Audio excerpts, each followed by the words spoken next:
Alright, bafethu nginibingelele and welcome back to my YouTube channel. If you are new to my channel, you are very welcome and please don't forget to subscribe, like and also do comment if you have anything you feel like commenting on.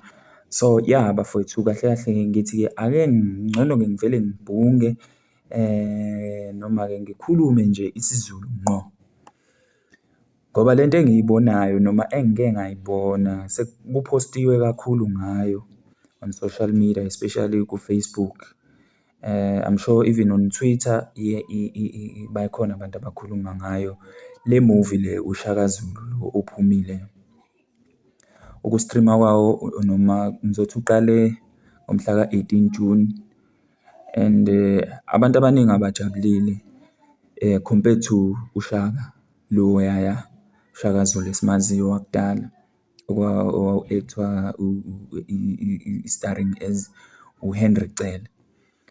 So mina engikuhlabayo la indlela lo Shaka Zulu lo omusha okade u-actwa onganamathelanga ngawo noma ngayo leyo ndlela awunamathelanga olimini kuqala nje.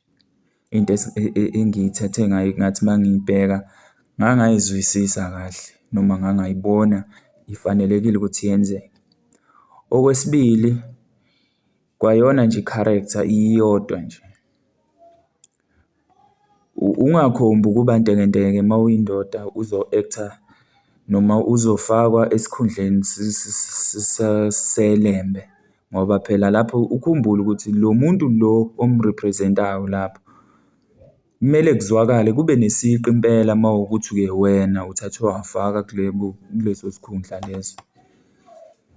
Kodwa nje kakhulukazi ulimi bafowethu ngoba lento ibalekisa kakhulu ngoba njengoba sakha thina intsha, njengoba kwakhiwa intsha iyafunda futhi intsha kulezi zinto lezi kulamafilimu akhishwayo.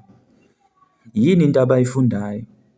Limi luni lolu abalifundayo ngoba manje kunalokho babalekelwa isiZulu sabo. Okwesibili, ngenkathi kubaleka isiZulu, isiZulu siwuphawu oluthile, siwuphawu, sifana nesiko lethu thina maZulu. Manje lolo siko lelo uyalibalekisa, lizoqhubeka kanjani lolu siko lolu? Bazolwazi kanjani noma bazoba kanjani nolwazi ngezinto ebezenzeka nangendlela ebezenzeka ngayo uma kuwukuthi kunabantu abakwazi ukubhala amafilimu anjengalawa avunyelwe futhi ukuthi afakwe laphaya komabonakude.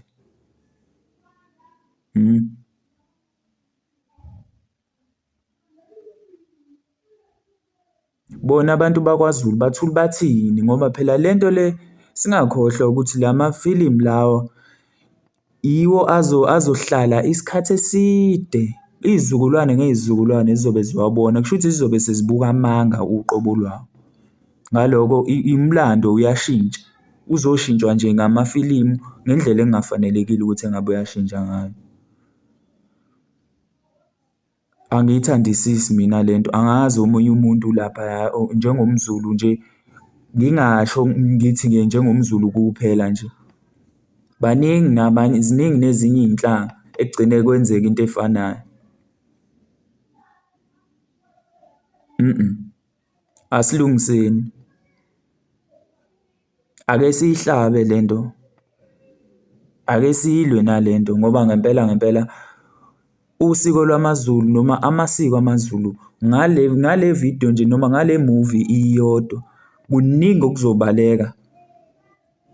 Siloke sithi siyazigqaja noma siyalithanda ulimi lwethu kanjani siyaziqhenya ngalo. Kanjani kube kunje? Ake ngivumele abantu nabo baphawule la kwi-comment section.